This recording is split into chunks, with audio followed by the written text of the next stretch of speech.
नमस्कार। Government of Jammu and Kashmir के लिए एनआईसी जे&के ने एक पोर्टल तैयार किया है जिसका नाम है ईपीएम पोर्टल। इस पोर्टल के जरिए गवर्नमेंट अपने एम्प्लॉयज़ की परफॉर्मेंस को रेगुलरली मॉनिटर कर पाएगी। इस पोर्टल को यूज़ करने के लिए सबसे पहले एम्प्लॉय को इस पर रजिस्टर होना होगा। रजिस्ट्रेशन प्रोसेस के लिए एम्प्लॉय का CPIS आईडी अनिवार्य है। सबसे पहले एम्प्लॉय को न्यू यूज़र पे क्लिक करना है, अपना CPIS आईडी यहाँ भरना है और गेट डिटेल्स बटन को क्लिक करना है।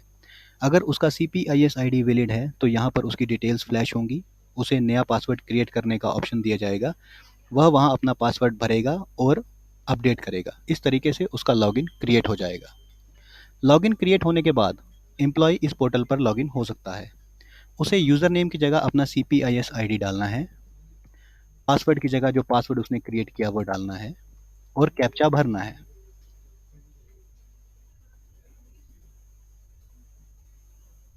कैप्चा भरने के बाद उसे लॉगिन बटन दबाना है। तो इस तरीके से एम्प्लॉय लॉगिन कर पाएगा।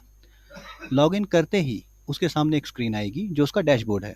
इस डैशबोर्ड पे वो जान पा रहा है कि करंट कैलेंडर ईयर में किस महीने की रिपोर्ट उसने सबमिट की है और किस महीने की रिपोर्ट उसने सबमिट नहीं की। अगर किसी महीने के नीचे लाल सेल आ रहा है, इट मीन्स कि उस महीने की रिपोर्ट उसने सबमिट नहीं की है। अगर किसी महीने के नीचे हरा सेल आ रहा है, इट मीन्स कि उसकी रिपोर्ट सबमिट हो चुकी है। और अगर किसी महीने के नीचे नीला सेल आ रहा है तो इट मीन्स कि उसकी रिपोर्ट सबमिट भी हो चुकी है और रिव्यू भी हो चुकी है उसके रिपोर्टिंग ऑफिसर द्वारा। रिपोर्ट सबमिट करने के लिए सबसे पहले वो सबमिट एक्टिविटीज़ पे जाएगा और सबमिट रिपोर्ट का बटन दबाएगा। यहाँ पे वो अपना महीना सिलेक्ट करेगा जिस महीने के लिए उसने रिपोर्ट सबमिट करनी है। इन क्वेश्चंस के आंसर भरेगा और सबमिट बटन दबाएगा। यह प्रोसेस करते ही यह रिपोर्ट उसके रिपोर्टिंग ऑफिसर को सबमिट हो जाएगी। इसके साथ ही अगर एम्प्लॉय एक रिपोर्टिंग ऑफिसर है तो उसके उसे रिव्यू सबऑर्डिनेट्स टैब व्यू होगा। रिव्यू सबऑर्डिनेट टैब में वह व्यू सबमिटेड रिपोर्ट्स पे जाएगा और यह देख पाएगा कि उसके कौन कौन से एम्प्लॉय ने रिपोर्ट सबमिट की है। जैसा कि आप देख पा रहे हैं कि जनवरी के नीचे सेल का कलर हरा है, इट मीन्स कि इस एम्प्लॉय ने इस महीने के लिए रिपोर्ट सबमिट कर दी है। सिमिलरली सेकंड एम्प्लॉय का सेल नीला आ रहा है, इट मीन्स कि इस महीने की एम्प्लॉय ने रिपोर्ट तो सबमिट की है लेकिन रिपोर्टिंग ऑफिसर ने उसे रिव्यू भी कर लिया है। अब सिमिलरली मैं आपको बताऊंगा कि किस तरीके से रिपोर्टिंग ऑफिसर अपने एम्प्लॉय की रिपोर्ट को रिव्यू करेगा। वह इस हरे टैब पर क्लिक करेगा, उसके सामने रिपोर्ट आ जाएगी जो एम्प्लॉय ने भरी है। यहाँ वह सारी डिटेल देख पाएगा।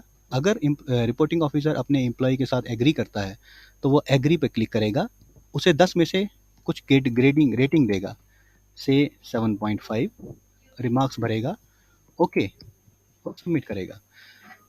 जैसा कि आप देख पा रहे हैं कि वो टैब जो हरा था अब नीला हो चुका है, इट मीन्स कि रिपोर्ट रिव्यू भी हो चुकी है। सिमिलरली अगर रिपोर्टिंग ऑफिसर अपने एम्प्लॉय के साथ डिसएग्री करता है तो अगेन वो हरे टैब पे क्लिक करेगा, डिसएग्री करेगा, रिमार्क्स भरेगा और सबमिट करेगा। इस तरीके से ये देख पा रहा है कि वो अगेन नीला हो चुका है, इट मीन्स वो रिपोर्ट रिव्यू भी हो चुकी है। इसके अलावा हमने रिपोर्टिंग ऑफिसर को ग्रेडिंग वाइज रिपोर्ट व्यू करने का ऑप्शन भी दे रखा है। अगर आप व्यू ग्रेडिंग रिपोर्ट्स पे जाएंगे तो आप देख पा रहे हैं कि वह देख पा रहा है रिपोर्टिंग ऑफिसर कि उसने अपने एम्प्लॉयज़ को क्या रेटिंग दी है। अगर हरा है तो 8 से ऊपर, अगर नीला है तो वेरी गुड, अगर ऑरेंज है तो गुड, अगर लाल है तो पुअर, अगर पर्पल है तो अभी उसने वो रिपोर्ट ग्रेड ही नहीं की है, और अगर ग्रे है तो इट मीन्स कि अभी एम्प्लॉय ने रिपोर्ट सबमिट ही नहीं की है। इस तरीके से रिपोर्टिंग ऑफिसर अपने एम्प्लॉयज़ को ग्रेड कर पाएंगे और एम्प्लॉयज़ अपनी रिपोर्ट सबमिट कर पाएंगे। Thank you.